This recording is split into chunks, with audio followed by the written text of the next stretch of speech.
buenos días a todo nuestro público conectado.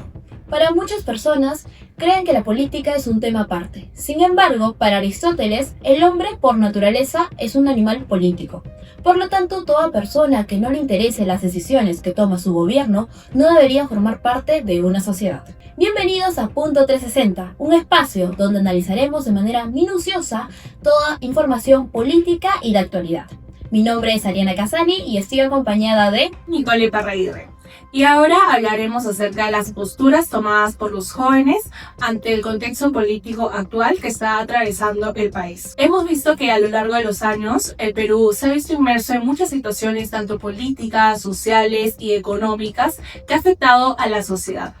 Es por ello de que los jóvenes denominados Generación Z han alzado su voz ante estas situaciones, usando las redes sociales como herramienta para poder manifestar su desagrado ante las decisiones políticas tomadas recientemente. La situación actual refleja el constante rechazo que siente la ciudadanía hacia el gobierno, debido al incremento de las extorsiones, la delincuencia y los constantes asesinatos hacia los transportistas, cantantes, comerciantes, entre otros.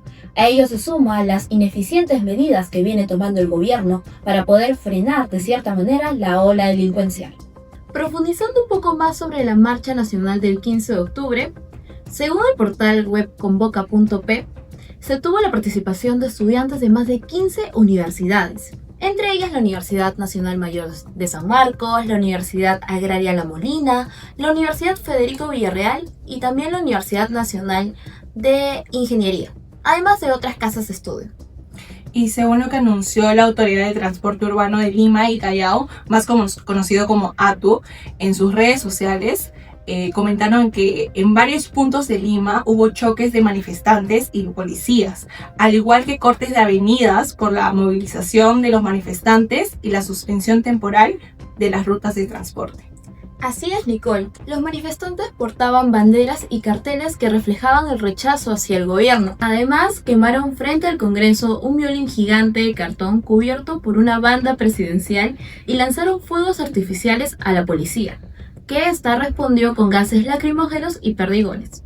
Pero recordemos, Ariana, los motivos principales por los cuales estos jóvenes manifestaron, ¿no?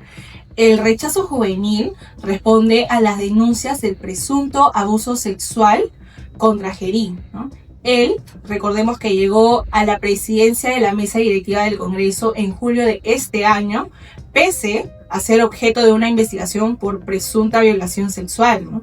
La denuncia fue abierta en enero de este año, 2025, y luego de que una mujer afirmó haber sufrido de un ataque sexual por parte de él en una reunión social, ¿no?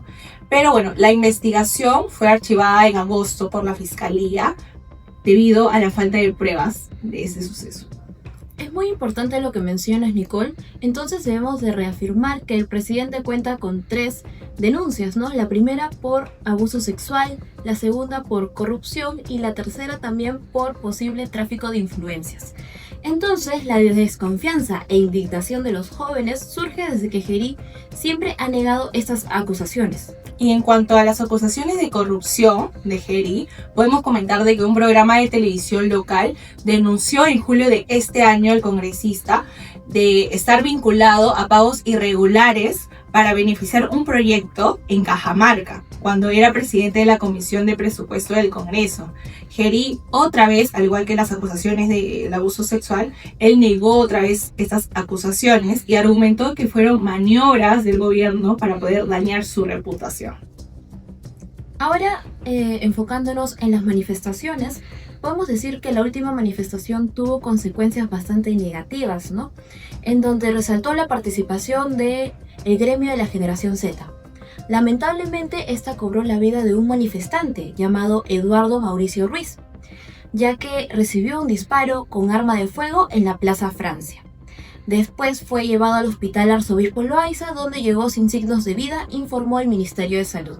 Y aparte de este lamentable fallecimiento, también se reportaron muchos heridos.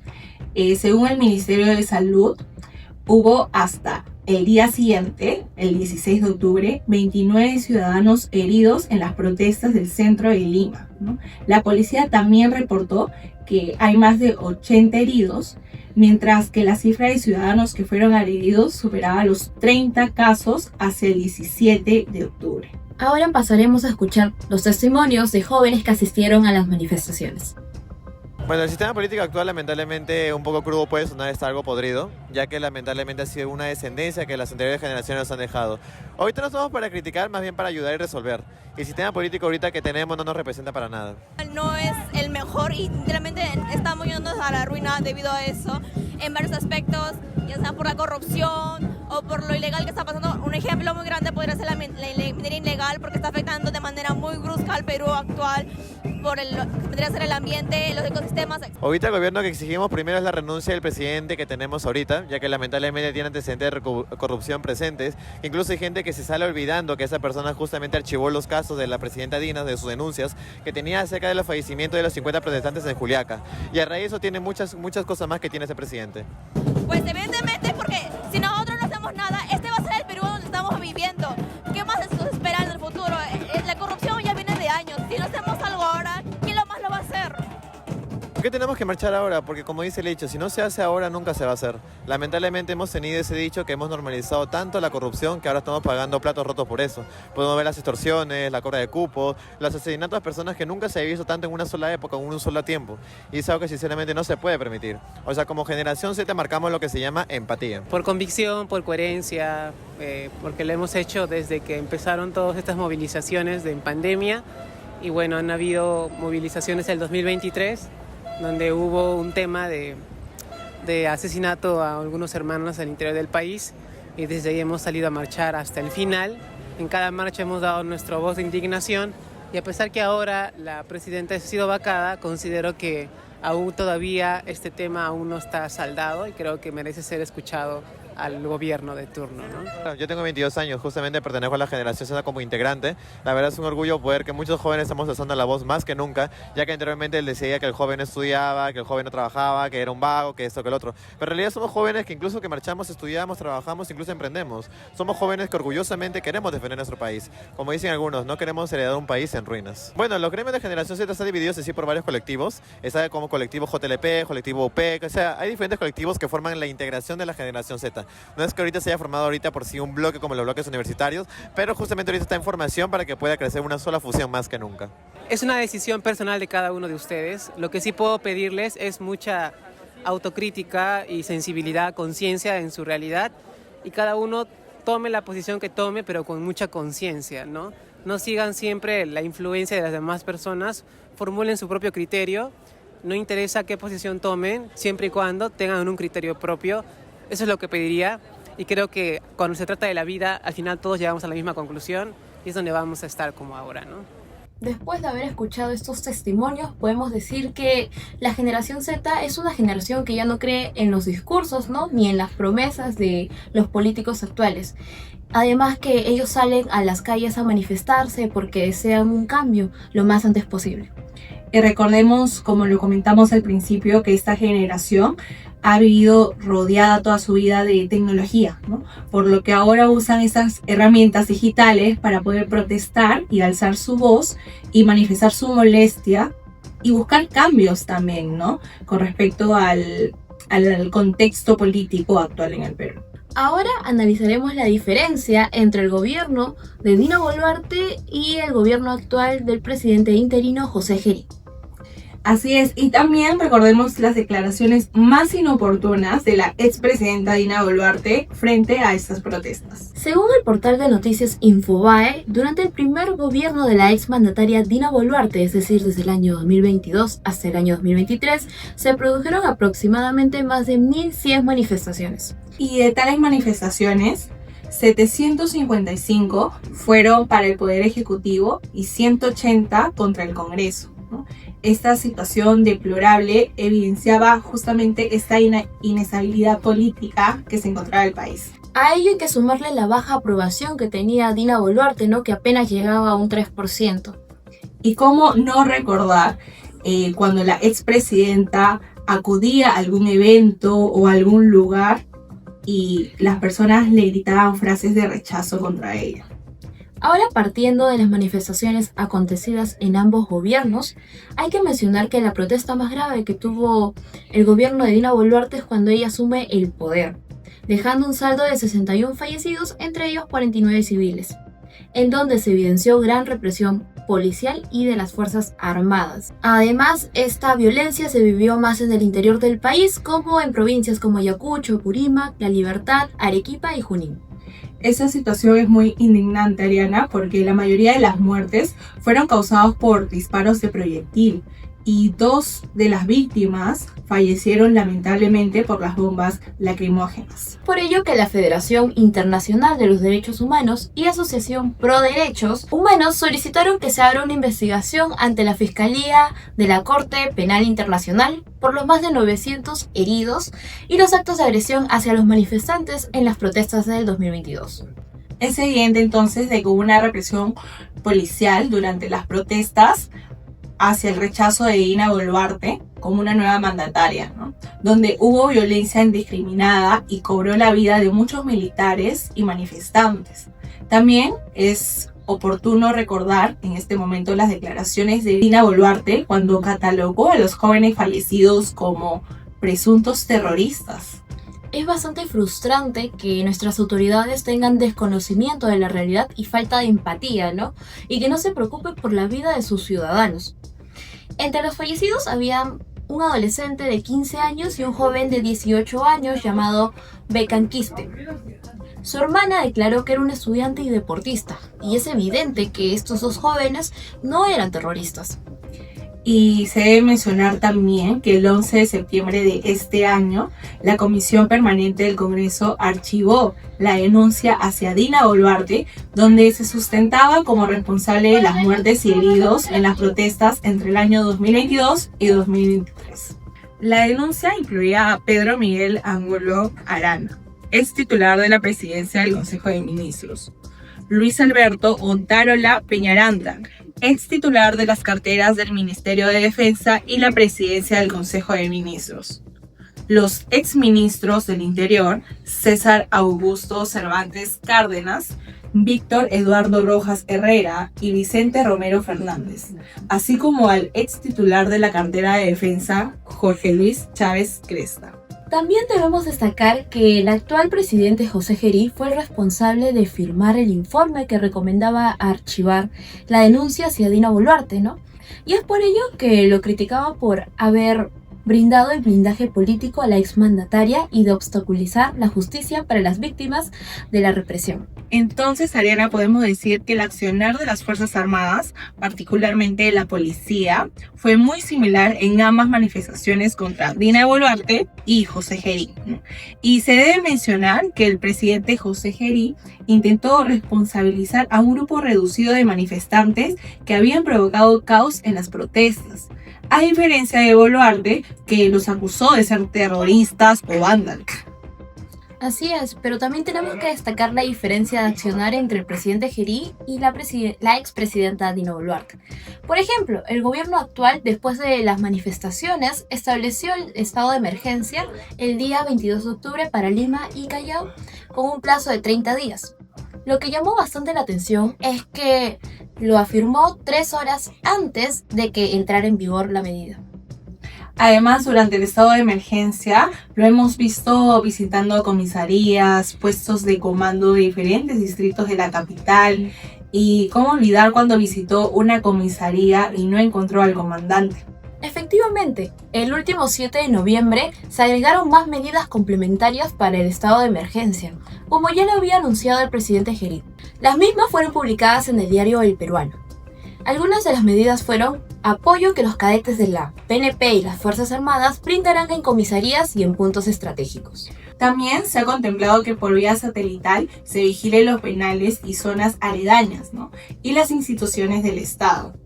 Y la tercera medida es que en plazas principales se deberá entonar el himno nacional e izar la bandera, como medida de refuerzo de identidad nacional. Ante todo lo analizado, podemos concluir que los jóvenes de la generación Z registran la realidad de una manera diferente. ya que van más allá de los límites geográficos. La tecnología les ha permitido poder conectarse con las personas de una manera más rápida y eficaz, lo que ha permitido también de que estas herramientas logren un impacto en las organizaciones y en las protestas que quieren hacer. Podemos concluir entonces, después de todo lo analizado, de que los jóvenes de la actualidad registran la realidad de una manera muy diferente. Ellos han crecido en un entorno digital, por lo que su comunicación es mucho más rápida y eficaz. Esta tecnología les permite contar con herramientas para su organización y también sus protestas. Así es, vivimos en un contexto bastante delicado y tenemos que afirmar que estamos con una generación que se organiza a través de las redes sociales para salir a alzar su voz y a ejercer su derecho a la protesta. Bueno, así finalizamos el programa Punto 360.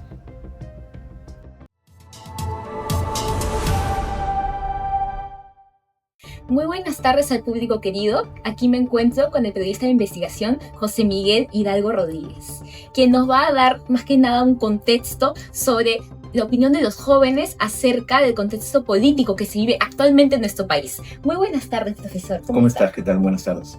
Bueno, comenzando más que nada para poder manifestarle a nuestro público querido sobre este tema, ¿considera usted que los jóvenes están perdiendo la confianza en las instituciones políticas? ¿Por qué cree usted eso? Hay un estudio que realizó la Universidad de Piura, la Oficina de Estudios y Opinión Pública, que te indicaba que más del 65% de los jóvenes voluntariamente dicen no querer saber cosas de la política, lo cual ya te muestra un poco cuál es la tendencia que hay respecto a este nivel de ciudadanos que indican que no, tienen un rechazo de alguna manera casi natural en esta generación. Y también te llama completamente la atención el otro lado. Son 2,5 millones de chicos que por primera vez van a votar. Entonces, por un lado te dicen que quienes van a colocar a las nuevas autoridades que va a tener el país son los jóvenes, pero a la vez los jóvenes no quieren saber nada de política. Entonces te muestra un poco la tendencia incoherente que hay entre esta generación de no quiero nada, pero de mí dependerán las próximas autoridades, lo cual es un trabajo inmenso que van a tener que tener los políticos para saber a quiénes van a tratar de convencer. Va a ser una tarea difícil, más aún porque voluntariamente ellos no lo quieren saber, no quieren tener algún tipo de contacto. Vamos a ver qué estrategia se utiliza. Claro, más que nada por las mismas circunstancias que ha pasado durante todos estos años, que los políticos lamentablemente no han demostrado esa seguridad hacia los jóvenes, más que nada que nosotros somos el futuro del país. Y sobre todo en este lapso que ha pasado, ¿cómo evalúa usted justamente la participación de los jóvenes en cuanto a las movilizaciones sociales o protestas políticas que se ha estado manifestando en estos últimos meses? ¿Y qué obstáculos cree que se enfrentan ante ellos? Mira, en obstáculos van a ser muchos. ¿Por qué? Porque de alguna manera se ha convertido en una analogía de yo protesto, pero a la vez entonces me convierto como en que no quiero el desarrollo del país. Lo cual no debe ser. Hemos venido de un silencio, como existe el término silencio sísmico, yo diría de un silencio de manifestaciones en jóvenes durante los últimos 3 años. Casos tremendos como los que ocurrieron en el gobierno de Pedro Castillo o también con Dina Boluarte, y uno se preguntaba, oye, ¿por qué la población no está saliendo a protestar? Sin embargo, lo que pasó el 15 de octubre ya marca de alguna manera la diferencia entre ese silencio que habíamos estado acostumbrados a la motivación natural que por derecho uno tiene de protestar. Los jóvenes salieron, marcharon, ocurrió esta tragedia con este cantante conocido como Truco, que derivó otra vez en la polarización de un grupo que lo llama a él terrorista, como lo dijo Rospigliosi, Terruco, y el otro grupo que dice cómo es posible que pueda haber atacado a un Terna, merece que lo sancionen al Terna, y otros que dicen no, que el policía debió defenderse. Insistimos, cuando el reclamo natural que era, oye, las leyes pro crimen deben retirarse, estos congresistas de alguna manera no deberían volver a postular, se desvirtúa ese reclamo de los jóvenes por la polarización de los aprovechamientos políticos que hay. Entonces la desnaturalización del reclamo se pierde cuando la polarización te lleva a reclamar extremos. Y eso es lo que no debe pasar. Finalmente, el reclamo natural y además constitucional que tiene todo joven o todo ciudadano, simplemente por el hecho de ser un ciudadano, debe mantenerse. Y este silencio acabó con este tipo de protesta, insisto, terrible en lo que concluyó, pero no se debe olvidar por qué se reclamó. Y eso es lo que yo insisto. Cuando desprestigia ese reclamo y lo conviertes como una analogía de yo protesto, por lo tanto yo soy del gobierno, por lo tanto yo soy alguien que no quiere el desarrollo del país, eso no es cierto. Y esto motiva a que los jóvenes se involucren directa o indirectamente con la política. A ver, te pongo un planteamiento. El APRA es un partido que está postulando con 15 listas en su precandidatura. Ninguno tiene es menor de 40 años. La gran mayoría supera los 60 años. Entonces, si tienes un partido en el cual no involucra a jóvenes, no puedes encontrar nada. La nueva Cámara de Diputados es mayores de 25. ¿Cuántos hemos encontrado mayores de 25 que estén entre el 1 y el 5 en la lista?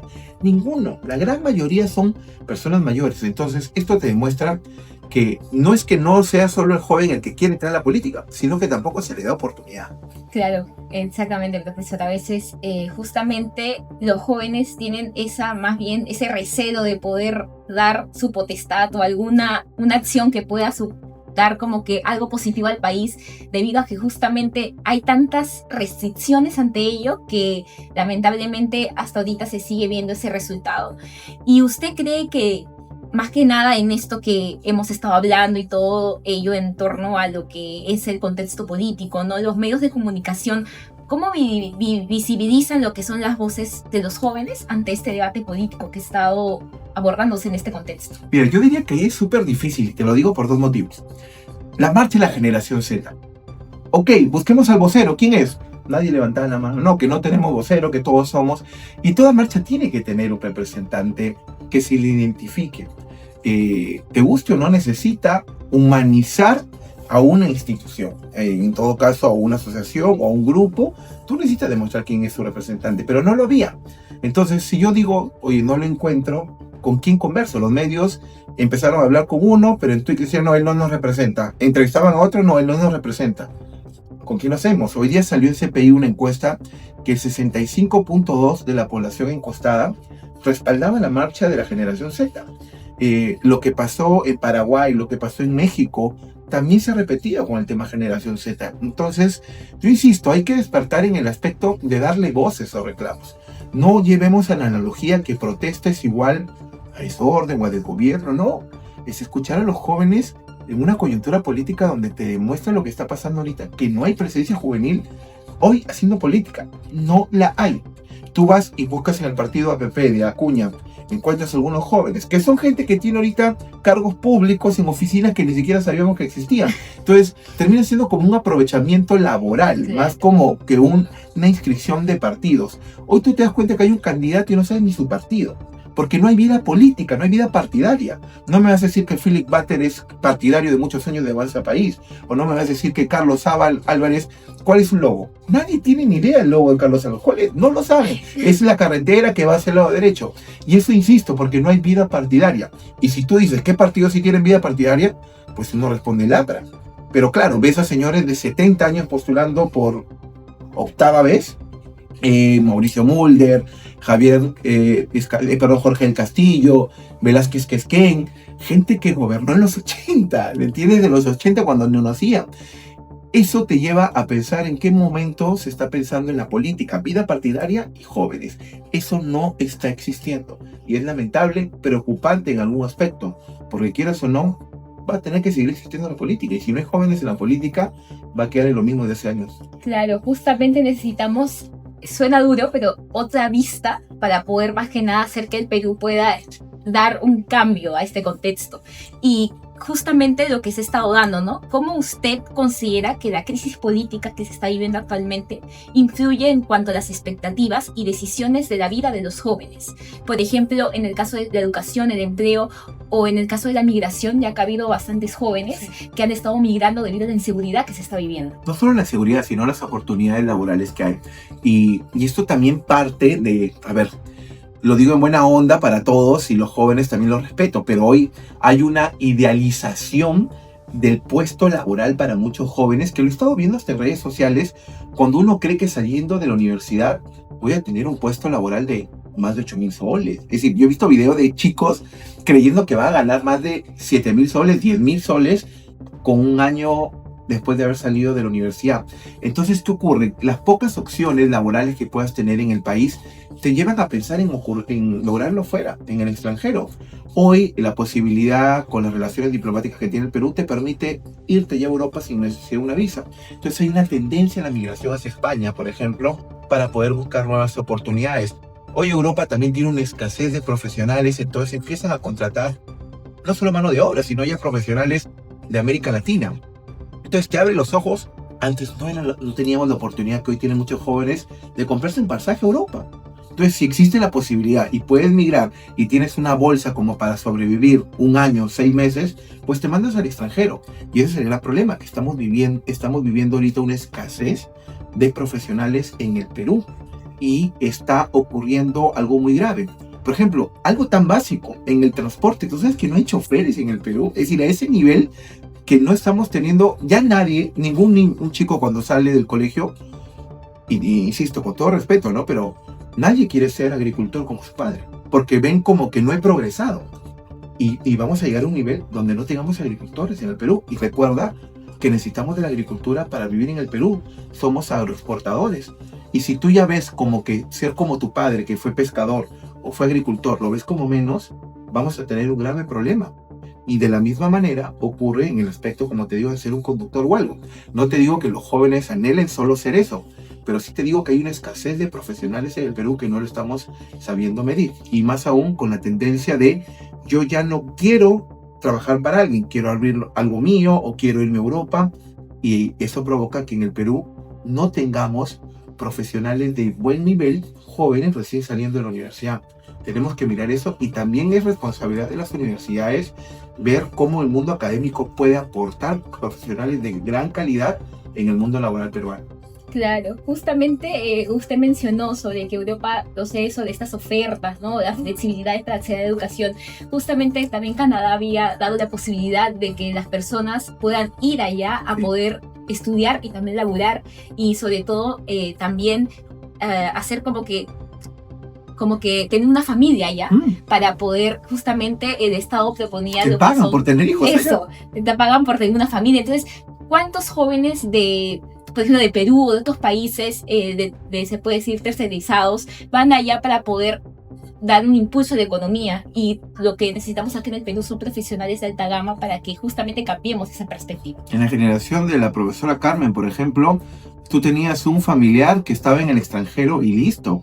Hoy, 1/3 de tu promoción de colegio está en Nueva Zelanda, en Australia, en Canadá, en Estados Unidos, en Brasil, en España, en Alemania, y es normal. Claro, es decir, hoy el reencuentro de colegio después de 20 años, todos casi vienen del aeropuerto, nadie viene en un bus. Y eso te demuestra la migración de la calidad de profesionales del Perú que están apostando por otro lugar.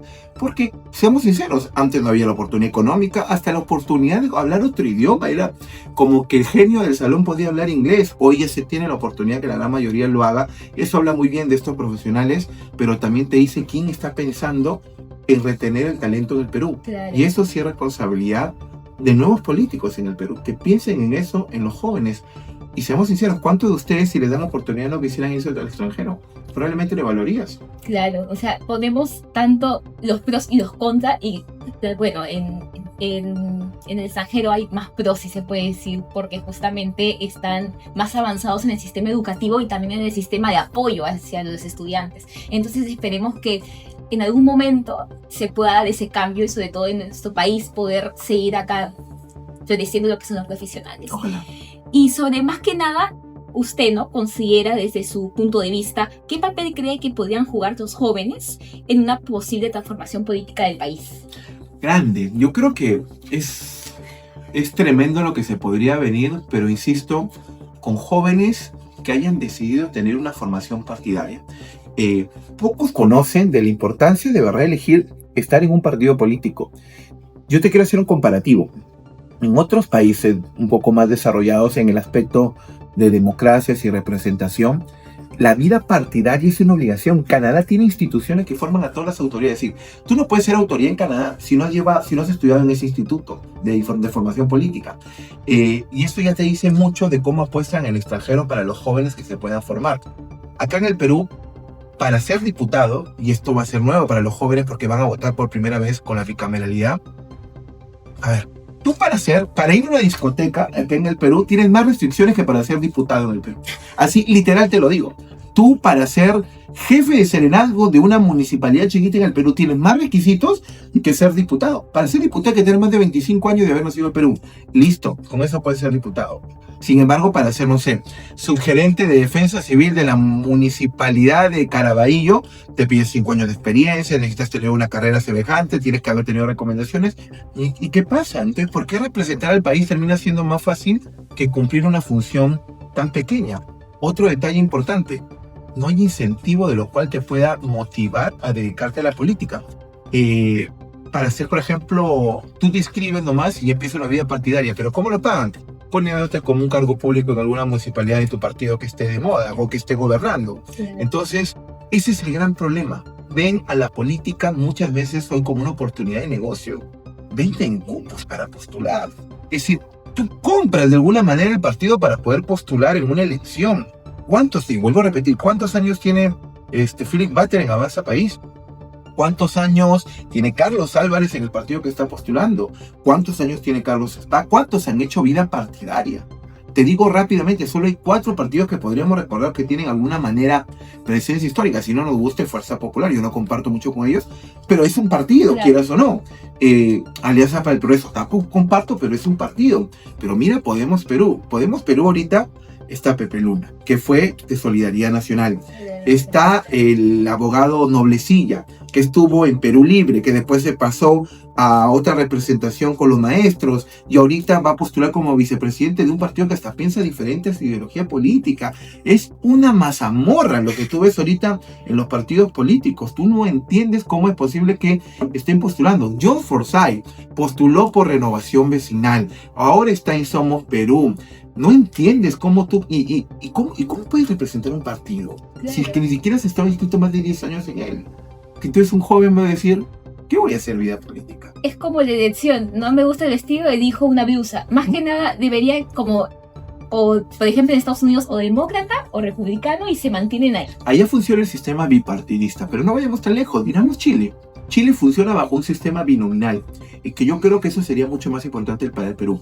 ¿Qué quiere decir un sistema binominal? Las tendencias ideológicas de tu partido van hacia un lado. Se agrupan entre todos ellos y eligen un representante. Por ejemplo, en Chile se agrupan los de la derecha y proponen un solo representante. Se agrupan los de la izquierda, proponen un representante. También pueden haber independientes, pero ese bolsón mayoritario termina representando. Eso es democracia. Acá tenemos 39 opciones para votar en las próximas elecciones. Tú sabes que si sacas apenas 9% de los votos, podrías llegar a la segunda vuelta. Y yo te pregunto, ¿tú crees que el 9% representa al país? Es decir, tú puedes tener un presidente en el Perú con el 9% de los votos en primera vuelta. ¿Qué significa democracia? Gobierno de la mayoría. Es el gobierno de la mayoría alguien que fue elegido con 9%. Pedro Castillo sacó 9.7% en la primera vuelta. Pedro Castillo es la representación de la mayoría. El segundo lo sacó Keiko Fujimori, también no llegó a los 10. ¿Sabe quién llegó a los 10? El voto nulo. Es decir, nuestro presidente era el voto nulo. Entonces vuelvo a repetir, ni Keiko Fujimori ni Pedro Castillo sacaron más de 10%. ¿Es la representación de la mayoría? No lo es. No lo es. No lo es. Por eso hay un grave problema en lo cómo estamos viendo la democracia. Hay un grave problema sobre eso. Sí, profesor. Más bien, muchas gracias por todo lo aportado en esta entrevista y nos vemos en un siguiente episodio de Punto 360.